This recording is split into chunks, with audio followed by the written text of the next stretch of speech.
गीता में अर्जुन को स्वयं भगवान कह रहे हैं कि उस परमेश्वर की शरण में जा, उसके लिए उन संतों के पास जा जो तत्वदर्शी हो। इसी प्रकार हजरत मोहम्मद को उनका अल्लाह कह रहा है कि कोई और पूर्ण परमात्मा है, उसको पाने के लिए उन तत्वदर्शी संत की तलाश कर। वो प्रभु कौन है, ये जानने के लिए कृपया अवश्य सुनिए जगत गुरु तत्वदर्शी संत रामपाल जी महाराज के अमृत वचन। परमात्मा ने पूछा, आप कौन हो? कि मैं नौकरानी हूं। तो परमात्मा ने कहा, बेटा रानी को यदि गरज है संत की तो यहीं आ जा गली में। हम किसी के घर नहीं जाया करते, और हम घर जाओ और उसका पति कह दे तू आया किस लिए यहाँ, उसने गरज है तो यहाँ आ जाएगी। उसने जाके बता दिया कि साधु ऐसे ऐसे कह रहा, तो उसका और पक्की जचगी कि एक नंबर का महात्मा है। नहीं तो नो कोई कह देगा अपने रानी बुलावा, ये तो नो बाछड़ू की तरह भाग्य आया करे, बच्चे की तरह पैसे के लालच में अच्छा हलवा मिल जाएगा, और वो उड़े डिट गए। अगर रानी को गरज है तो यहाँ आ जाएगी बेबे। रानी ने कहा, मेरा पकड़ हाथ, मुझे सहारा दे, नौकरानी ले चल, मुझे ऐसे महापुरुष के दर्शन करा दे, मर जाऊंगी तो भी अच्छा ऐसे संत के दर्शन करके। ऐसा दर्द आदमी आज पहली बार सुन रहा हूं, तो रानी को ये कहने वाला कि यहाँ आ जाएगी जब गरज पड़े तो। क्योंकि पिछले संस्कार से ऐसे भाव उत्पन्न हुआ करते साधु भक्तों में।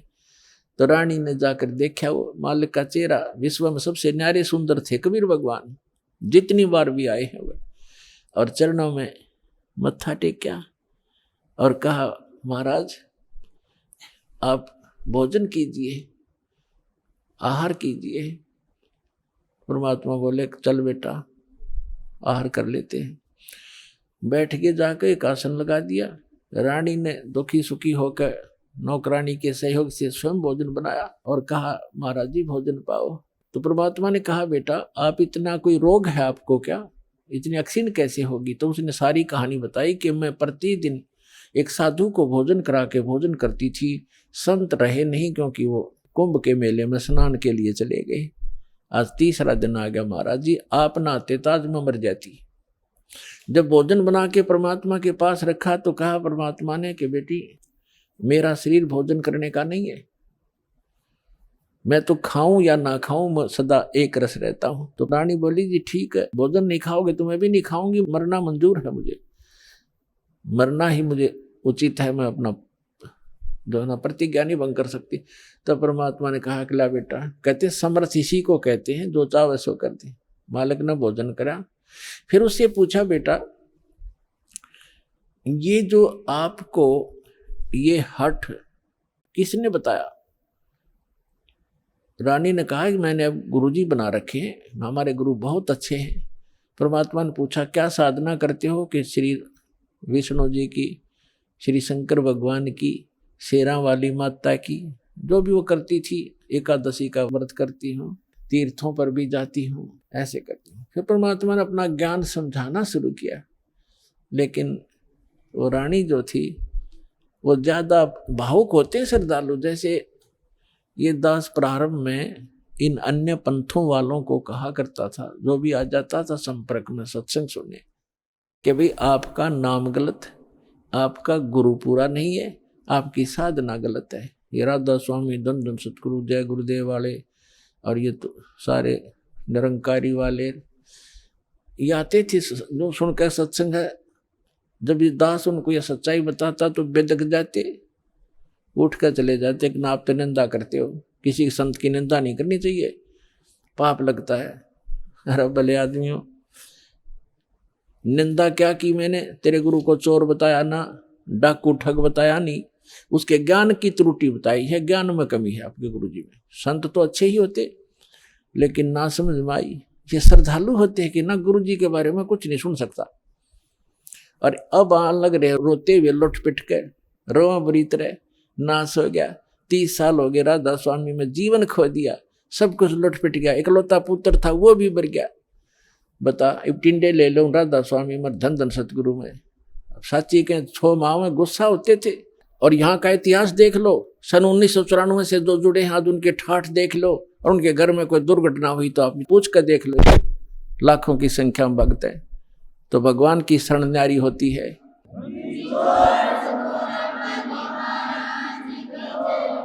एक भगत से उसके सुख पूछने लग जाना, आपका दिमाग फेल हो जाएगा और उसके मुंह का थूक सूख जाएगा। गुण भगवान के बताने से बंद नहीं होगा आपको, जिसने 5-4 वर्ष से भी नाम ले रखा है। ये समर्थ है, पूर्ण परमात्मा है, इसलिए दास ये रे हो रहा आपके लिए कि किसी प्रकार आपके समझ में आ जा कबीर इज गॉड। दास का काम पूरा हो, फिर तो आपका डूंडा पाट जाएगा, पर यीशु में एक ही रस हो जाएगा कुछ दिनों में। तो रानी क्या कह रही है, परमात्मा ने बताना शुरू किया, बेटा आप विष्णु की पूजा करती हो, विष्णु जी की, कहाँ जाओगे? बता आपके गुरु ने, जी स्वर्ग में जाऊंगी। स्वर्ग में कितने दिन रहोगे? अब सत्संग सुनकर थोड़ा बहुत ज्ञान हो ही जाता है। कहती है जी वो तो जितना धर्म होंगे मेरे पुण्य होंगे उतने दिन वहां रहूंगी, फिर कहाँ जाएगी? पता नहीं, वह मैं बताऊं कहाँ जाएगी, तो गद्दी बनेगी फिर अगले दिनों में। अब यह बात उसका उत्तर नहीं गला। परमात्मा ने बताया जो साधना आप कर रही हो, पुण्य कर रहे हो, दान कर रहे हो, ठीक है, रानी भी बन जाएगी और स्वर्ग भी चली जाएगी, फिर पशु योनि में भी कंपलसरी जाएगी। और ये आपके विष्णु जी भी नासवान, आपके शंकर जी भी नासवान, आपके ब्रह्मा जी भी नासवान। तो कहते हैं थर पकड़ थर होई, अमर की साधना करने से अमर पुरुष की तो अमर हो सकते हो। तुम नासवानों की भक्ति करके और सथाई होने की कुचेष्टा करते हो। अब वो रानी कहने लगी, मुंह बना लिया रानी ने, इंदुमती ने, कि महाराज जी ये संत है ना, ये एक दूसरे की निंदा कराया करें, और मेरे गुरु जी के बारे में देखो आप कुछ ना कहियो, जो मेरे लिए तो भगवान है।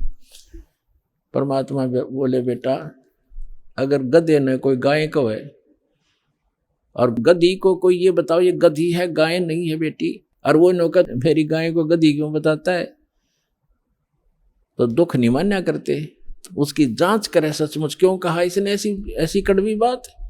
लेकिन वो नहीं मानी। अपने आत्माओं अपने बच्चों तक पहुंचने के लिए परमात्मा ने कितना प्रयत्न करना पड़ता है, इन काल के दूतों ने ऐसा उलझा दिया।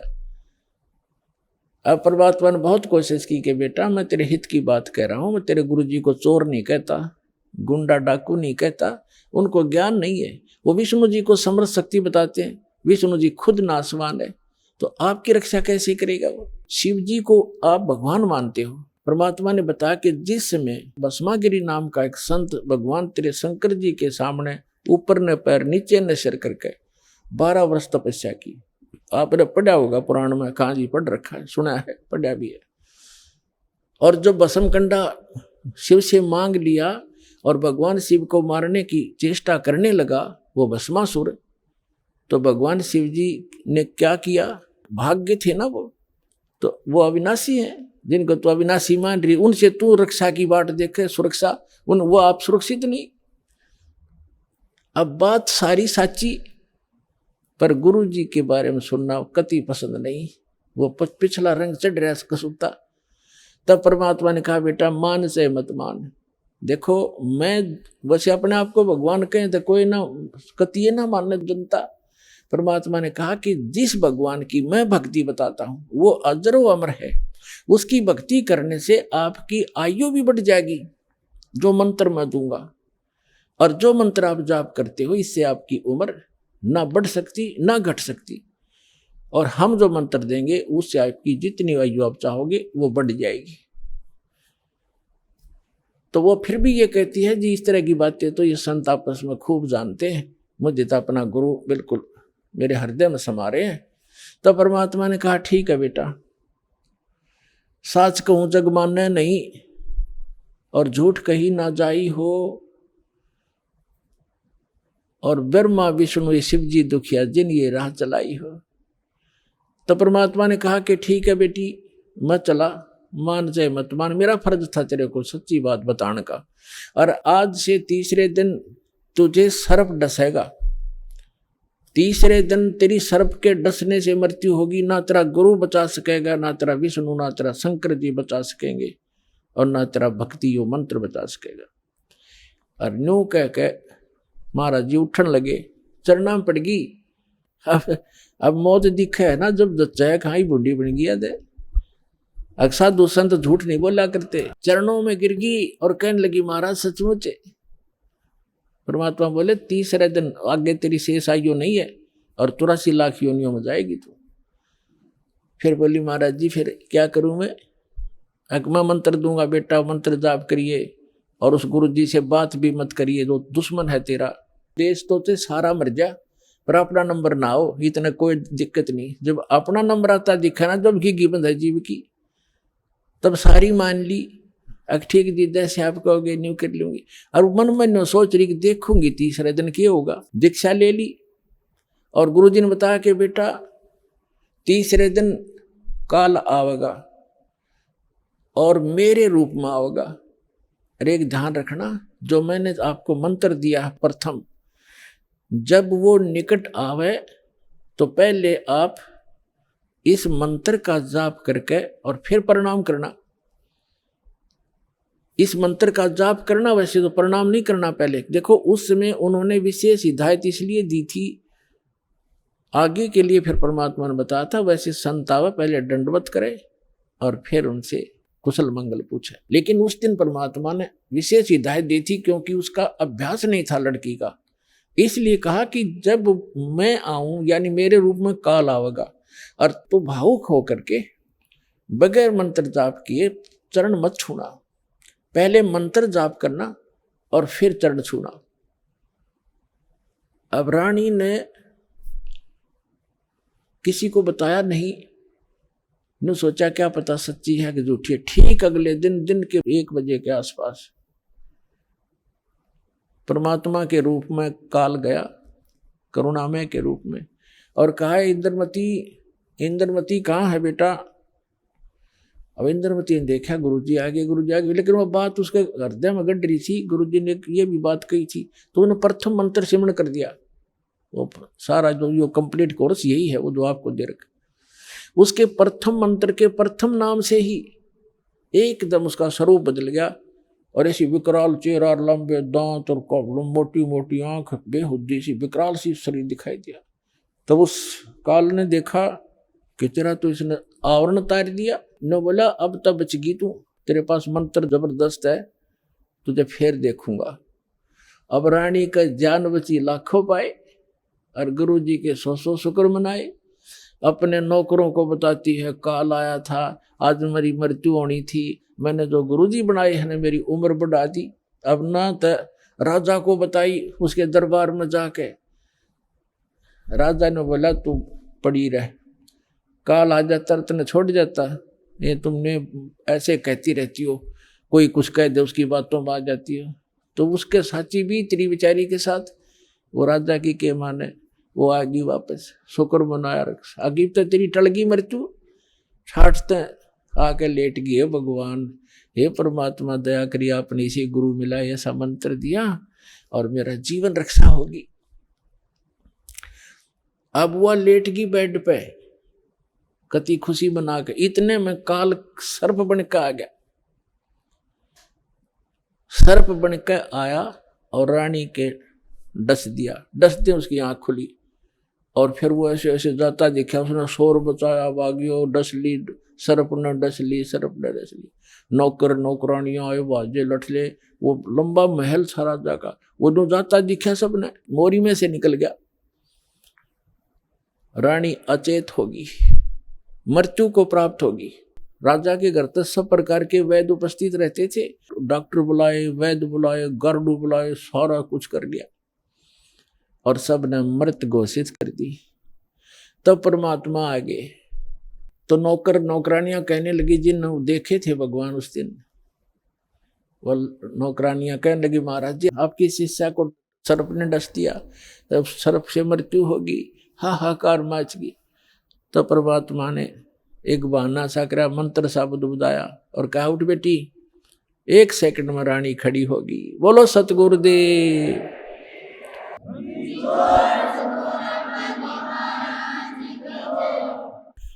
धन धन सतगुरु सत कबीर, भगत की पीड़ मिटाने वाले। धन धन सत कबीर भगत की पीड़ मिटाने वाले, भक्त की पीड़ मिटाने वाले, भक्त की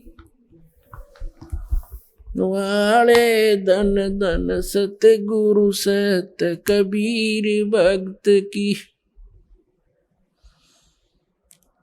रहे नल नील यतन कर हार, तब सतगुरु से करी पुकार। रहे नल नील यतन कर हार, तब सतगुरु से करी पुकार। जा सतरे खालखी अपार, सिंधु पे सिला तराने वाली। जा सतरे खालखी अपार, सिंधु पे सिला तराने वाले। धन धन सतगुरु सत कबीर भक्त की पीड़ मिटाने वाले, भक्त की पीड़ मिटाने वाले, भक्त की धन धन सतगुरु सत कबीर भक्त की। डसी सर्प ने जब जा पुकारी, इंद्रमती अकुलाय। डसी सर्प ने जब जा पुकारी, इंद्रमती अकुलाय। आपने तुरंत करी सहाय बेरूली, मंत्र सुनाने वाले। आपने तुरंत करी सहाय बेरूली, मंत्र सुनाने वाले। धन धन सतगुरु सत कबीर भक्त की पीड़ मिटाने वाले, भक्त की पीर मिटाने वाले। धन धन सतगुरु सत कबीर भक्त की।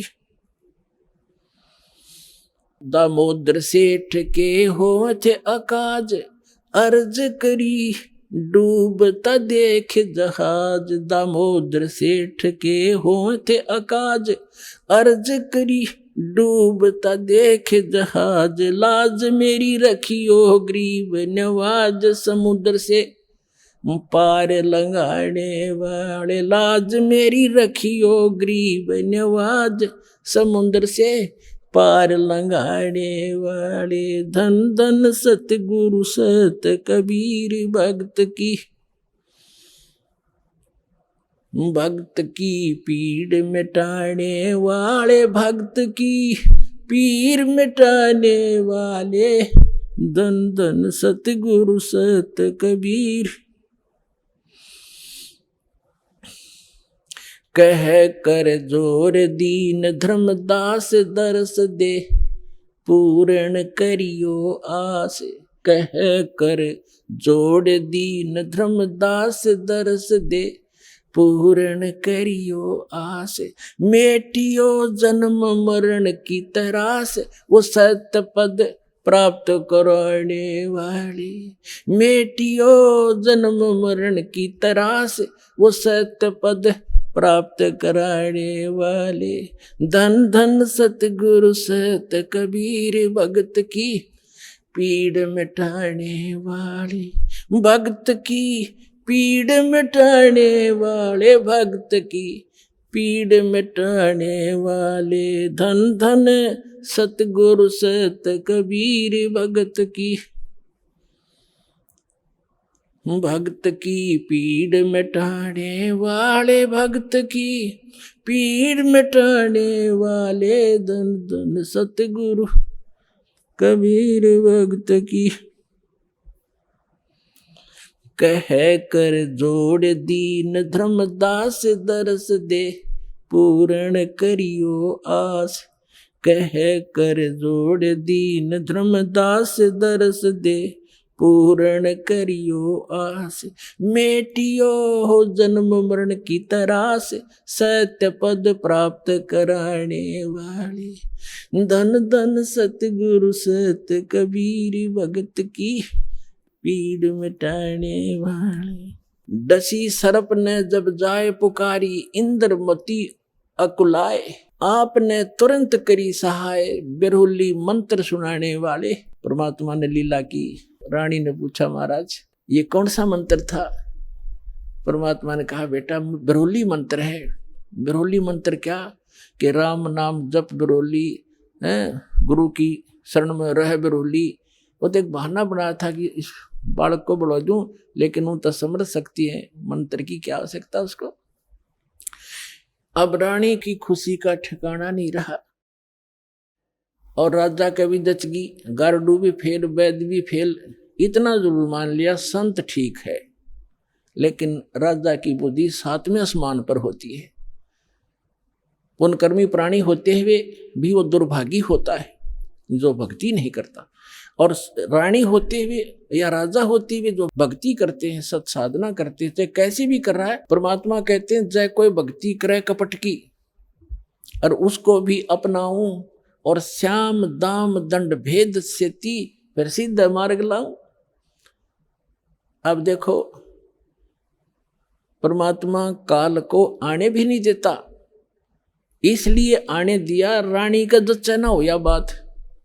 संत जो साची कह गया, परमात्मा समझ रहे थे कि या फिर छोड़ दे हो गुरु, दूसरा गुरु आते ही उसके भी चरण छुआ और उसकी भी आरती तारो। और पुण्यात्मा गुरु को तजे भजे जो आना, अर्ता पशुआ को फोकट ज्ञाना। परम संत ने छोड़कर फिर वो नकलियां फिर भी आस्था जिसकी है तो वो फोकट ज्ञान श्रद्धा नहीं बनी इसकी। जैसे पति भरता पति से राती, आन पुरुष नहीं भावे, और बस है पीहर में सुरत प्रीतम में, ऐसे ध्यान लगा। क्योंकि पहले तो आपके पास कोई पैमाना ही नहीं था मापन का, जांच करने का कोई ऐसा वस्तु नहीं थी, विकल्प नहीं था।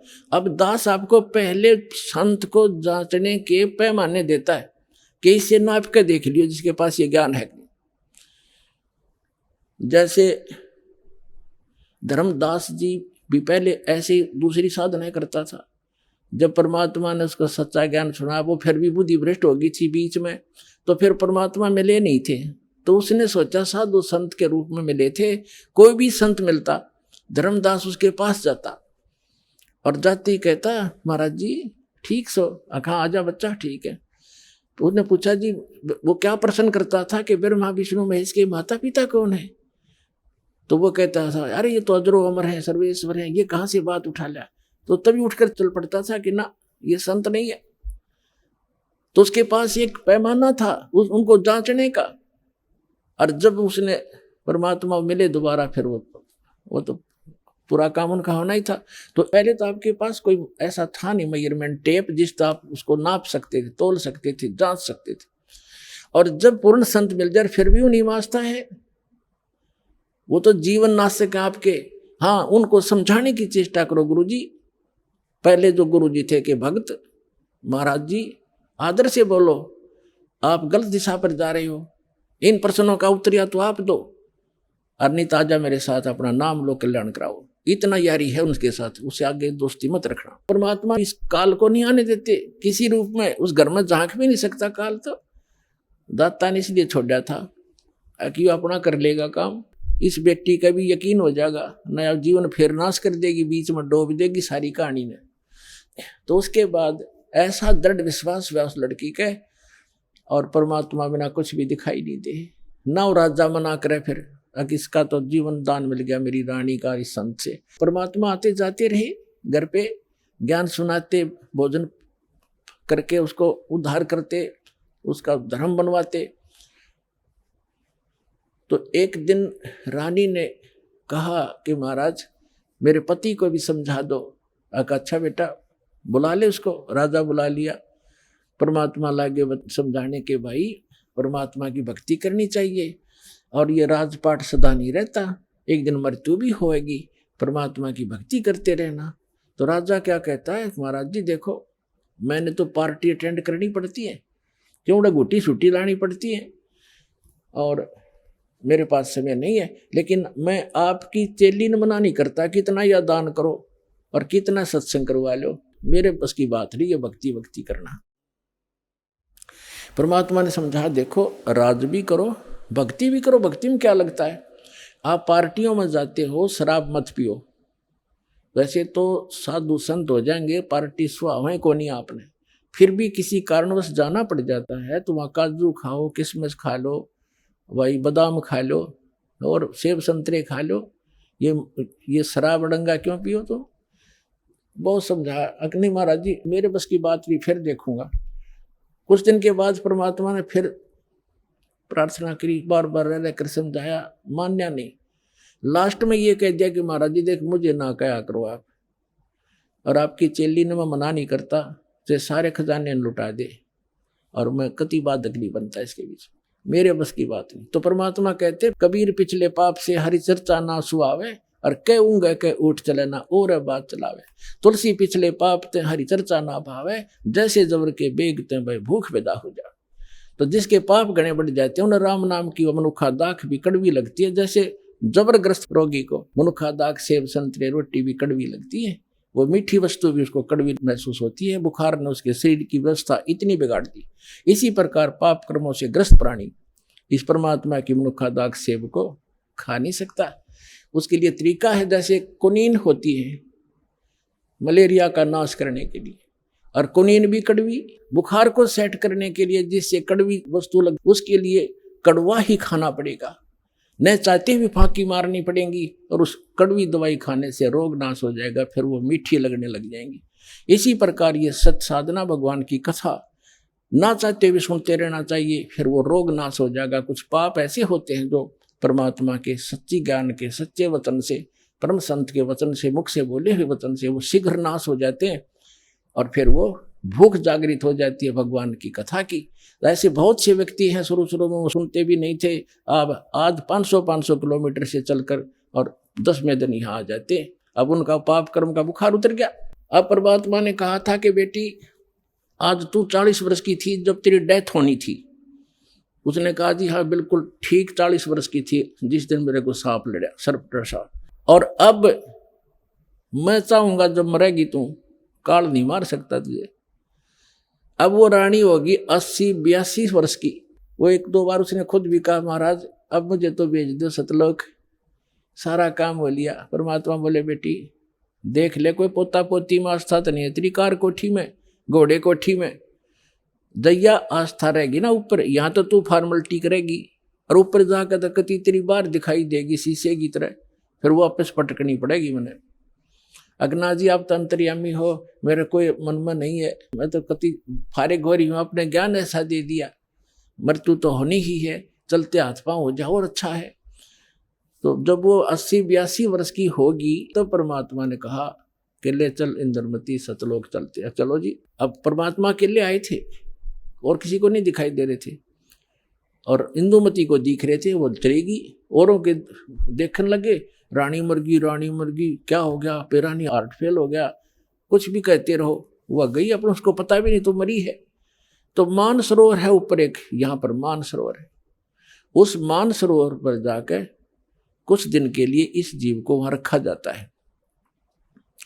वहां रखने के बाद फिर इसकी भावना देखी जाती है, ये अभी कितनी और कमजोर है। तो वहां जब मान सरोवर पर जा लिए, उसमें स्नान कराया जाता है, कुछ आवरण जो गंध है हमारे आत्मा के मैल, वहां परमात्मा के मंत्रित जल से भी ठीक होते हैं। तो बाहर आकर बैठ गई रानी स्नान करके, और परमात्मा ने पूछा बेटा अब फिर देख ले, कोई आस्था तेरे नीचे के लोक में तो नहीं किसी की, तेरी संपत्ति में। तो उसके मन में एक बात खटकेगी कि हे महाराज आपके ज्ञान से मुझे तो बहुत कुछ जानकारी होगी, लेकिन संसार की दृष्टि में जो मेरा पति है, अब तो मुझे अपने ओरिजिनल पति का पता लग गया, परम अक्षर ब्रह्म वो हमारा पति है। लेकिन शरीर का जो पति है वो बहुत बड़ी आदमी था, लेकिन उसकी नालायकी है मालिक, उसने भजन नहीं किया। लेकिन आज जो मुझे उपलब्धि हुई है उसमें उसका बहुत बड़ा सहयोग है मेरे पति का। उसने मुझे मना नहीं किया, यदि वो मुझे मना करता तो पत्नी तो अपने पति के विवश होती है, वो आपको भी प्रवेश नहीं करने देता समर्थ था, और मुझे भी भक्ति से वंचित करा देता। उस देवता ने कोई बाधा नहीं करी। यदि उसका कोई क्रेडिट बना हो इस काम का, तो मेरी प्रार्थना है भगवान उसको भी शरण में लेना।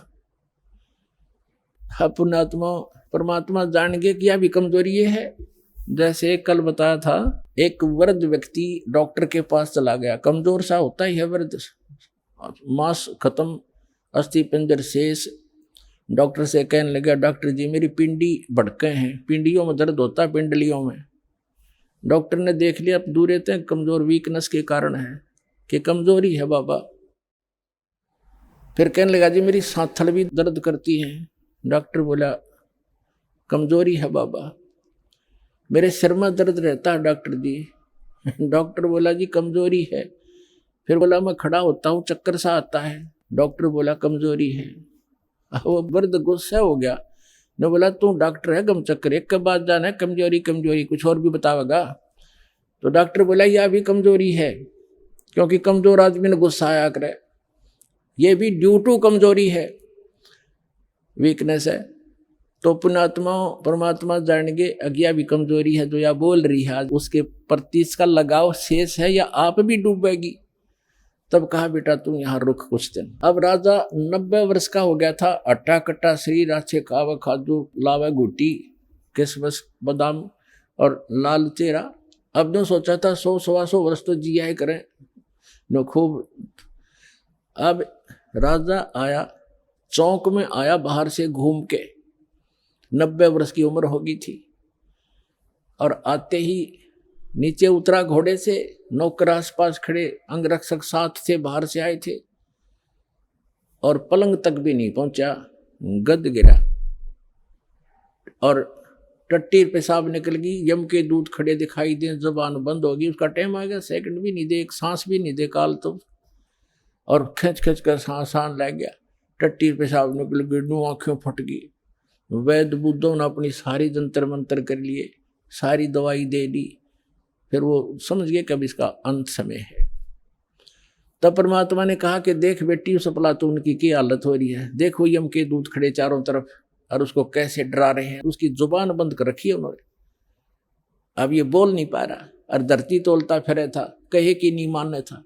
तब रानी बोली देख लो जी मैं क्या बताऊं आपने, उसने मेरी मदद बहुत कर रखी है। परमात्मा समझ गए कहा या के कहना चाहो है। तो कहने लगा बेटी मैं जाता हूँ। तो परमात्मा आकर प्रकट हो गए वहां उनके चौक में।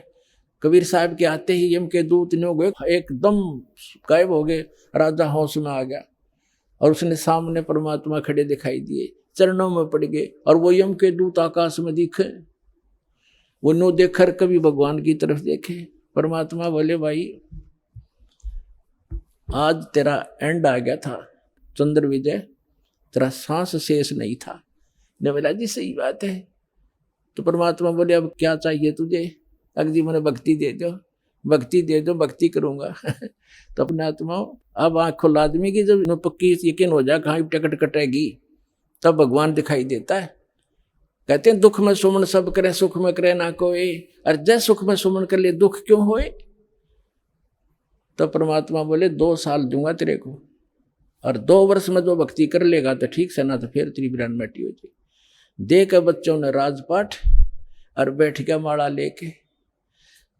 2 साल के अंदर सारी कसर काट ली। कहते हैं जीवन तो थोड़ा ही बला जब सत सुमरण हो, और लाख वर्ष का जीवन लिख रहने को। तो इस प्रकार उन दोनों प्राणियों का मोक्ष किया उस कबीर भगवान ने। बोलो सतगुरुदेव की।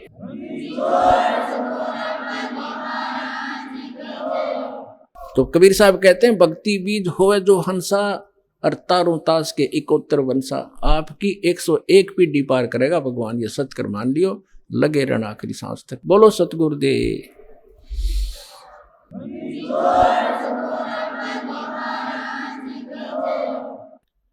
परमपिता परमात्मा पूर्ण ब्रह्म सारी सृष्टि के रचनहार कुल मालिक कबीर जी की असीम रजा से आप सभी पुण्यात्माएं सत्संग सुनने के लिए उपस्थित हुए। सौभाग्य आपका, आप जी सतलोक आश्रम बरवाला जिला हिसार हरियाणा के अंदर आप उपस्थित हुए। कोटि कोटि जन्मों के शुभ संस्कार जिस पुण्य आत्मा के उदय होते हैं, वही पुण्यकर्मी प्राणी सतलोक आश्रम बरवाला जिला हिसार से जुड़ते हैं। उन पुण्यात्माओं के पूर्व संस्कारों की गिनती नहीं हो सकती। परमेश्वर कबीर जी हम सभी आत्माओं को यथार्थ ज्ञान कराने के लिए आते हैं, और वो ज्ञान वो अपने मुख कमल से स्वयं बोलते हैं। उसको श्रीमद् भगवत गीता अध्याय नंबर 4 के श्लोक नंबर 32 में कहा है कि सच्चिदानंद घन ब्रह्म की वाणी में ब्रह्मण मुखे, ब्रह्मण मुखे का अर्थ है सच्चिदानंद घन ब्रह्म की वाणी में धार्मिक अनुष्ठानों की जानकारी विस्तार से कही गई है। और उस अमर वाणी को, तत्व ज्ञान को जानने के पश्चात प्राणी पूर्ण रूप से मोक्ष प्राप्ति कर लेता है। चौथे अध्याय के 34वें श्लोक में बताया है कि उस तत्व ज्ञान को जो सच्चिदानंद घन ब्रह्म अर्थात परम अक्षर ब्रह्म पूर्ण परमात्मा सत्य पुरुष स्वयं आकर के अपने मुख कमल से जो ज्ञान देता है, वो तत्व ज्ञान है। उस तत्व ज्ञान को तू तत्वदर्शी संतों के पास जाकर समझ, उनको दंडवत प्रणाम करने से और निष्कपट भाव से, सरलता से प्रसन्न करने से वो तत्वदर्शी संत तुझे उस तत्व ज्ञान का उपदेश करेंगे। इससे एक बात तो ये सिद्ध हो गई है कि गीता ज्ञानदाता ये सच्चिदानंद घन ब्रह्म नहीं है, ये परम अक्षर ब्रह्म नहीं है, ये कंप्लीट गॉड नहीं है। और दूसरी बात ये सिद्ध हो गई है कि गीता जी का ज्ञान इनकम्प्लीट है, ये कंप्लीट नहीं है। क्योंकि गीता ज्ञानदाता स्वयं कहता है कि कोई तत्व ज्ञान है और वो गीता से हटकर है। यदि गीता के अंदर ही वो ज्ञान होता तो वो बोल देता कि गीता अध्याय नंबर फलाने में आप उस ज्ञान को पढ़ो, वो तत्व ज्ञान है। उसने स्पष्ट किया गीता ज्ञानदाता ने कि कोई और ज्ञान है जो गीता का ज्ञान मैं दे रहा हूं उससे हटकर है, और वो कंप्लीट ज्ञान है, कंप्लीट स्पिरिचुअल नॉलेज है। और तीसरा कंसेप्ट ये क्लियर हो गया कि गीता ज्ञानदाता भी उस तत्व ज्ञान से परिचित नहीं है, इसलिए उसने तत्वदर्शी संतों के पास जाकर तत्व ज्ञान को समझने के लिए अर्जुन को कहा है। तो वो तत्वदर्शी संत पुण्यात्माओं, ये दास है रामपाल दास, वो तत्वदर्शी संत है जिस ज्ञान का श्री ब्रह्मा, श्री विष्णु, श्री शिव जी को ज्ञान नहीं, देवी को ज्ञान नहीं, गीता ज्ञानदाता सर्वपुरुष ब्रह्म को ज्ञान नहीं। वो ज्ञान परमेश्वर ने अपनी अमृत वाणी में, कबीर वाणी में लिखा हुआ है, और कबीर पंथी भी उस ज्ञान को समझ नहीं सके। सच्चिदानंद घन ब्रह्म की वाणी सूक्ष्म वेद कहलाता है। वो सूक्ष्म वेद को जो कबीर पंथी कहलाते हैं वो भी नहीं समझ सके, क्योंकि वेदों का समझना ये जनसाधारण की सतर की बात नहीं है। गुरु बिन काहू न पाया ज्ञान, जो थोथा बुस छड़े मूड किसान। गुरु बिन वेद पढ़े जो प्राणी, समझे न सार रह अज्ञानी। क्योंकि गुरु के बिना वेदों को समझा नहीं जा सकता, और गुरु के बिना जो वेद पढ़ते हैं उनको निष्कर्ष पता लगता नहीं, सारांश से परिचित नहीं हो पाते। इसलिए उनका प्रयत्न ऐसा है जैसे कोई मूढ़ किसान भूस को कूट कर उससे कनक प्राप्ति का प्रयत्न कर रहा हो।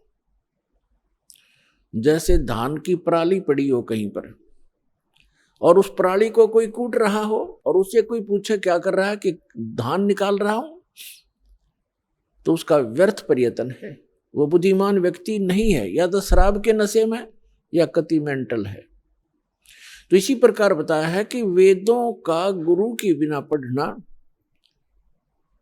ये नकली गुरुओं से भी वेद नहीं पढ़े जा सकते। आज तक के जितने ऋषि महर्षि हुए ये सारे नकली गुरु थे, ये गुरु नहीं थे। इनको अध्यात्म ज्ञान शून्य था इनका।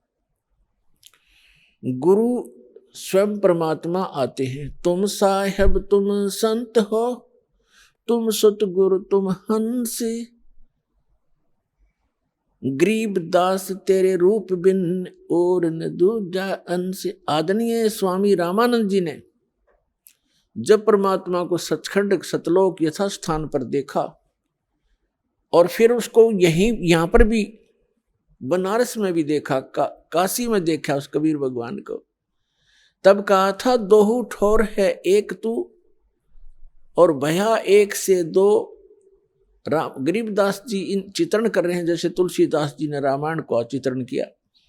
गरीबदास तुम हम कारणे तुम आए हो मगजो। रामानंद जी कह रहे हैं कि हमारे लिए आप सतलोक से चलकर आए हो, दोनों ठोड़ आप ही हो, ऊपर भी सतलोक में सचखंड में भी आप हो और यहां भी आप ही हैं। दोहू ठोर है एक तू भया एक से दो, गरीबदास हम कारणे तुम आए हो मगजो। तुम साहेब तुम संत हो, तुम ही भगवान हो, परमेश्वर हो, और तुम ही वास्तव में संत हो जो संत के अंदर गुण होते। तुम सतगुरु, सतगुरु माने सच्चा ज्ञान देने वाले, सब सदग्रंथों से परिचित आप ही हैं। और आप ही हंस हैं। हंस माने विकार रहित आत्मा, जिसमें कोई किसी प्रकार का दोष ना हो। रियल में जो भक्त होते हैं, कहते हैं पर स्वामी रामानंद जी कह रहे हैं कि वास्तव में भगवान भी आप ही हो, जो रियल गॉड होता है, कंप्लीट गॉड आप हैं। और आप ही संत हो, संत जो शील स्वभाव के होते हैं। और आप ही सतगुरु हो, सब सदग्रंथों को जानने वाले। सतगुरु के लक्षण कहूँ मधुरे बेन विनोद, चार वेद सठ शास्त्र वो कहे 18 बोध। सतगुरु के लक्षण भी बता दिए कि सभी सदग्रंथों का जानकार होता है वो सतगुरु होता है। तो उन सब सदग्रंथों का ज्ञान परमेश्वर ने स्वयं सतगुरु रूप में आकर के 600 वर्ष पहले कबीर वाणी में, सच्चिदानंद घन ब्रह्म की वाणी में बोला। तो यहां बताया है कि वो परमात्मा स्वयं आकर ही अपना ज्ञान बताते हैं। वो वास्तव में गुरु होते हैं और उनके द्वारा बोली गई अमृतवाणी लिपिबद्ध की जाती है। वो सूक्ष्म वेद है, सच्चिदानंद घन ब्रह्म की वाणी है, वो कबीर वाणी है। उस सूक्ष्म वेद को कबीर पंथी नहीं समझ सके। अन्य समाज तो कोसों दूर है उनके विधान और परमात्मा के ज्ञान से, लेकिन जो कबीर पंथी कहलाते थे ये नकली हैं सारे, क्योंकि इनके पास कबीर साहब का यथार्थ ज्ञान नहीं, इनके पास यथार्थ भक्ति विधि नहीं। तो इसलिए उसके पश्चात परमात्मा स्वयं फिर अन्य महापुरुषों को भी मिले अपना साक्षी बनाने के लिए कि कबीर इज गॉड। पुण्यात्माओं, परमात्मा का जो ज्ञान है परमात्मा ही करा सकता है। जीव अपनी शक्ति बल से या अपने अभ्यास प्रयत्न से परमात्मा को नहीं जान सकता। अगर ये जान सके होते तो हजारों वर्ष इन्होंने समाधि मेडिटेशन करके देख लिए। अब जो 2.5 घंटे सुबह 2.5 घंटे शाम भक्ति करके मोक्ष का दावा करते हैं वो खोखला दावा उनका। हजारों वर्ष उन्होंने इस शरीर में खूब टक्कर मार ली और लास्ट में कह दिया गॉड इज फॉर्मलेस, परमात्मा निराकार है, परमात्मा का केवल प्रकाश देखा जा सकता। तो परमात्मा नहीं देख सके वह, परमात्मा का जो प्रकाश देखा है तो परमात्मा बिना प्रकाश होगा किसका। वो तो ऐसा है जैसे ये शरीर है हमारा, ये ऐसा है जैसे किसी सरोवर तालाब के साथ में कोई मकान बना हो, कोई महल बना हो, और उस सूर्य का प्रकाश उस सरोवर के जल से रिफ्लेक्ट होकर, प्रतिबिंब होकर के और उस मकान की किसी छत पर लग रहा हो तो वहां उसका प्रकाश तो सूर्य का है, लेकिन वो सूर्य नहीं है। और कोई ये कहे ये प्रकाश तो सूर्य का है जो घर में हम देख रहे हैं, लेकिन सूर्य निराकार है, तो क्या वो बुद्धिमान व्यक्ति हो सकते? तो इस शरीर रूपी महल में उस परमात्मा का रिफ्लेक्टेड यानी प्रतिबिंब का जो बना हुआ प्रकाश है, प्रतिबिंब देखते हैं ये लोग। और लास्ट में इन्होंने यही मान लिया कि परमात्मा निराकार है, परमात्मा का केवल प्रकाश देखा जा सकता है त्रिकुटी में या जहां भी वो ध्यान का व्यर्थ प्रयत्न करते हैं। तो प्रकाश, परमात्मा बिना प्रकाश किसका हो गया वो? तो परमात्मा निराकार कैसे है जब उसका प्रकाश आपने देखा तो है कहीं वो? तो सूर्य को निराकार बताने वाले और सूर्य का प्रकाश देखने का दावा करने वाले वो बुद्धिहीन प्राणी है। यही यथास्थिति समझ लेना इन अज्ञानी ऋषि महर्षि और आज तक के जितने परमात्मा से अपरिचित संत हैं, उन्होंने यही थ्योरी बताई है। चाहे वो राधा स्वामी पंथ से संबंधित है, चाहे वो धन सतगुरु पंथ से, चाहे जय गुरुदेव पंथ से, और चाहे कोई अन्य जितने भी आज तक संत ऋषि महर्षि आप जिससे भी विचार सुनोगे, परमात्मा निराकार है। और जो निराकार और साकार दोनों स्थिति बताते हैं वो कति अनजान है। वो कहते हैं परमात्मा मूलतः तो वो निराकार ही है, लेकिन यहाँ साकार बनकर आता है, जैसे श्री राम और श्री कृष्ण रूप में। कोई बात हुई? फिर निराकार साकार अलग कैसे हो गया? तो साकार मानो या निराकार मानो उसको, तो दोनों स्थिति नहीं होती किसी वस्तु की। कोई नो कहे अंधा भी है और दिखे भी है, ये दोनों बात थोड़ी हो सकती है कि अंधा है तो अंधा ही है, उसको दिखता नहीं फिर, और दिखता है फिर अंधा कैसे? निराकार है तो साकार कैसे? वो साकार है तो निराकार कैसे? तो जिन महापुरुषों को परमात्मा स्वयं मिले अपने प्रयत्न से, पुण्यात्माओं, आज तक किसी ने भगवान को पाया नहीं। राज्य भी त्याग दिया, परिवार भी त्याग दिया, जंगल में वन में जाकर के गुफाओं में भी रह लिए, धुने लगाकर प्रयत्न किए, चारों तरफ आग बाल कर, और झरनों में खड़े होकर भी साधकों ने परमात्मा प्राप्ति का प्रयत्न किया, लेकिन ऑल इन वेन यानी सभी निष्फल रहे, क्योंकि उनकी साधना अकॉर्डिंग टू द शास्त्र नहीं थी।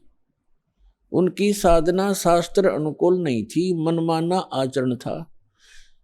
और अब भी जो कर रहे हैं मनमाना आचरण, वो भी अपना जीवन व्यर्थ कर रहे हैं। जैसे श्रीमद् भगवद गीता अध्याय नंबर 16 के श्लोक 23 और 24 में स्पष्ट किया है कि शास्त्र विधि को त्याग कर जो मनमाना आचरण करते हैं उनको न तो कोई सुख होता है, न उनकी गति परम गति होती है, और न ही उनका कोई कार्य सिद्ध होता है, उसको कोई सिद्धि भी प्राप्त नहीं होती, अर्थात यूजलेस, व्यर्थ। इसलिए गीता अध्याय नंबर 16 के श्लोक नंबर 24 में स्पष्ट किया है, इससे तेरे लिए अर्जुन कर्तव्य और अकर्तव्य की व्यवस्था में सदग्रंथ ही प्रमाण है। सदग्रंथों के आधार से ही आप अपना कौन सी साधना करनी चाहिए, कौन सी ना करनी चाहिए, ये निर्णय कीजिए। किसी की दंत कथा लोकवेद पर विश्वास मत कीजिए। तो जितने भी ये कह रहे हैं कि परमात्मा निराकार है, वो एक कहीं रहता नहीं है, उसका कोई बॉडी नहीं है, परमात्मा बॉडीलेस है, तो ये सब भ्रमित हैं, इनको कतई ज्ञान नहीं अध्यात्म मार्ग का।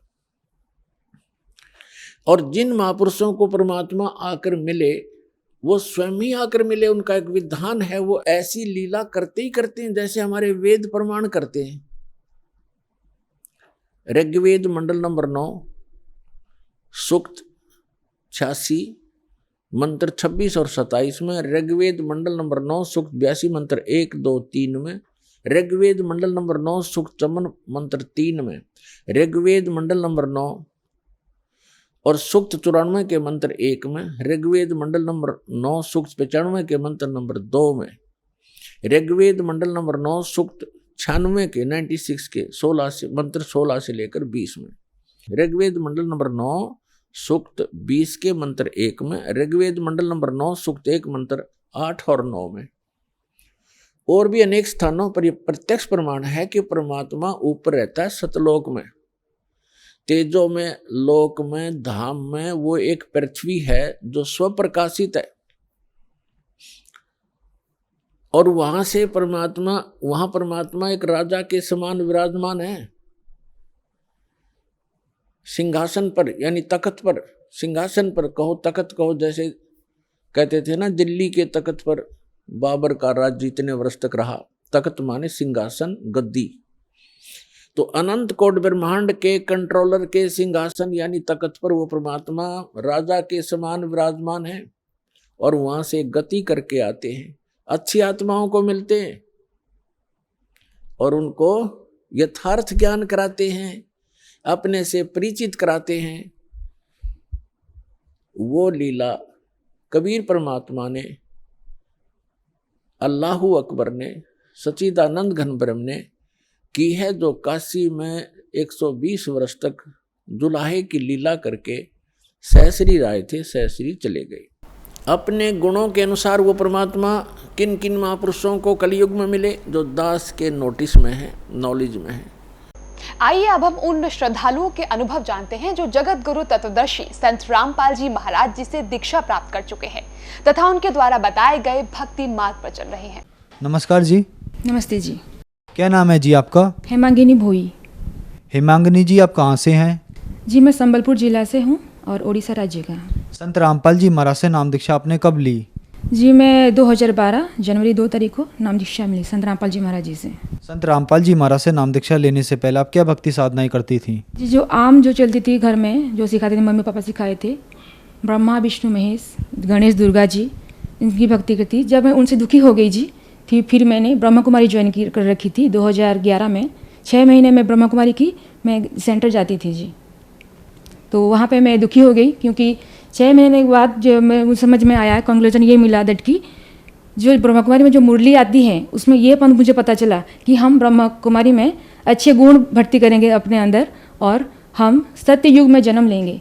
मैं लेकिन मेरा ये एम था कि मैं जन्म मृत्यु से कैसे छुटकारा मिले, मुझे सच्चा परमात्मा का भक्ति कैसे मिले, मेरे यही खोज था। तो फिर मैंने बहुत दुखी हो गई। फिर मैं 6 महीने के बाद डिसकंटिन्यू कर लिया। फिर मैंने टीवी के जरिए ढूंढने लगी कि कहाँ है परमात्मा के ज्ञान, कहाँ है, कहाँ मिलेगा मुझे, मुक्ति कहाँ मिलेगी। अगर मैं ये ब्रह्मा कुमारी ज्वाइन करती तो फिर मुझे सत्य युग में जन्म लेना पड़ता। फिर मैं क्या की, हर टीवी चैनल में रविशंकर जी हो गए, जितने गुरु रहे सभी का मैंने सत्संग देखा। मुझे ढूंढना ये था कि भक्ति मार्ग सही कौन सा है जो मुझे नहीं मिल रहा है। फिर मुझे परमात्मा की दया से, संत रामपाल जी महाराज जी की दया से उनका मैंने देखा सत्संग, जो कि वो वेद गीता उठा के दिखा रहे थे। फिर मैंने भी मेरे पापा को गिफ्ट मिला था एक गीता, मैं उठा के लाई, जो संत रामपाल जी महाराज जी ज्ञान दे रहे थे, गीता था। तो फिर मैंने टैली किया, वही सही का सही मिला मुझे। गीता अध्याचार का जो भी लिखा है, जो कुछ भी लिखा है ज्ञान, सारा सही का सही पाया। फिर मुझे पता चला कि नहीं, ये तो हर धर्म के निचोड़ दे रहे हैं। हर धर्म, हिंदू मुस्लिम सिख ईसाई, सारे धर्म ग्रंथ जैसे कि बाइबल, गुरु ग्रंथ साहिब और कुरान शरीफ, गीता, वेद, संत रामपाल जी महाराज जी, वो सारा ज्ञान दिखा रहे थे। फिर मेरा विश्वास बढ़ गया। जब मैं टैली करने लगी, सारा निचोड़ दिखाया मैंने, सारा समझ गई मैं कि नहीं, कबीर ही भगवान है, कबीर ही वो अल्लाह परमात्मा है, जो संसार सारा उसके पीछे और किसी के कहीं भाग रहे हैं, जबकि परमात्मा है कबीर परमात्मा, जो कि संत रामपाल जी महाराज जी ज्ञान दे रहे हैं। सारा शास्त्रानुकूल साधना है। तो मैं इस तरह नाम दीक्षा लेने के लिए मैंने अपने मन ही मन ठान लिया, जब मेरे पास कुछ नहीं था, क्योंकि मैं पापा के घर में रहती थी। क्योंकि 2010 में मेरी शादी हुई थी, तो 2011 के अंदर मेरा एक बच्चा भी पैदा हुआ था, 1-2 दिन जिंदा रहा था, उसका डेथ हो गया। उसके बाद पति का डेथ हो गया था 1 साल के अंदर। फिर मैं दुखी हो गई थी, इसी वजह से मैं इस शरण में ढूंढ रही थी भगवान कहाँ है बोल के। जब मैंने एक किताब देखा, मैं सत्संग सुने, वहाँ पे एक पीली पट्टी थी, पीली पट्टी में नंबर लिखा था। हमने अपने एड्रेस भरा, मैं मम्मी के नाम से, मेरे नाम से, भाई के नाम से, मैंने 4 एड्रेस मैंने भरा था। तो उसमें तब 2011 की बात है, तब आई थी किताब भक्ति सौदागर का संदेश। उस किताब को पढ़ के मुझे ये पता चला कि नामदान कुछ चीज़ है, नामदान कुछ लेना पड़ेगा। फिर मैंने ठान लिया कि नहीं, मुझे जाना है बरवाला, वहाँ से मुझे नाम लेना है।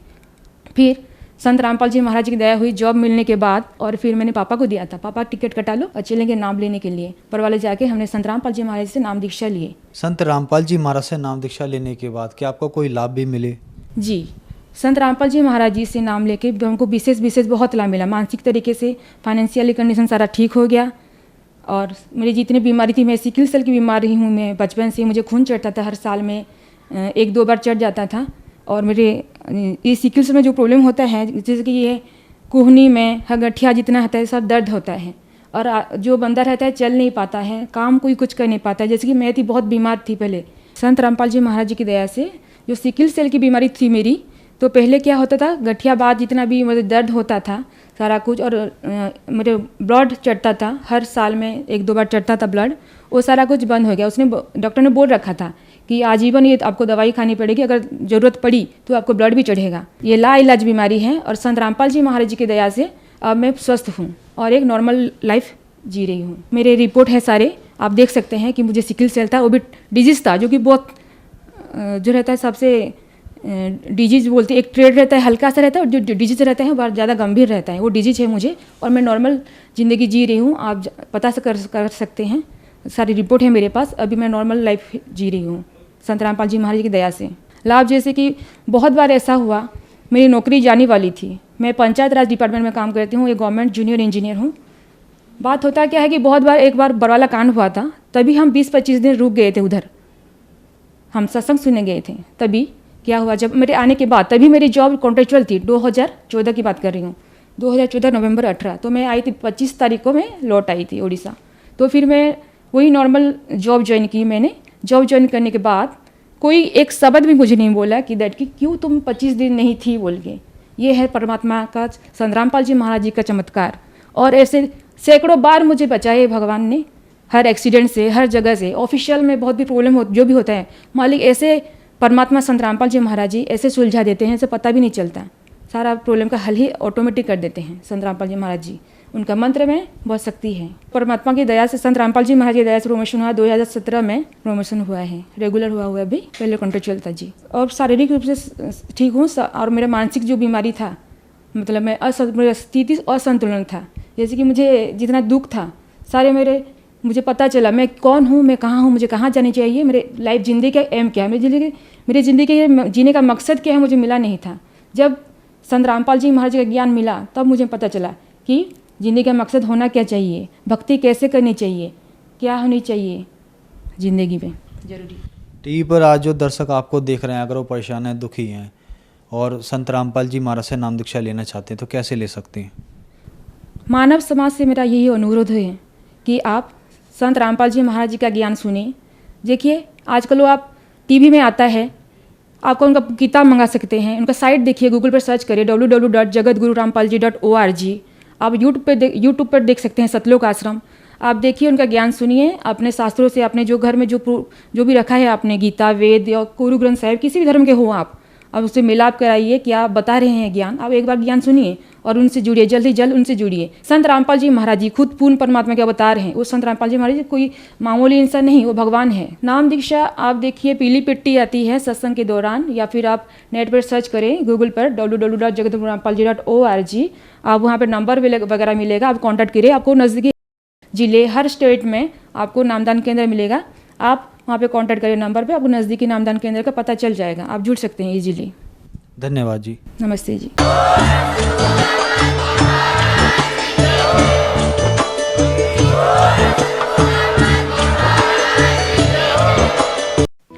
आप सुन रहे थे जगत गुरु तत्वदर्शी संत रामपाल जी महाराज के मंगल प्रवचन। अधिक जानकारी के लिए संपर्क करें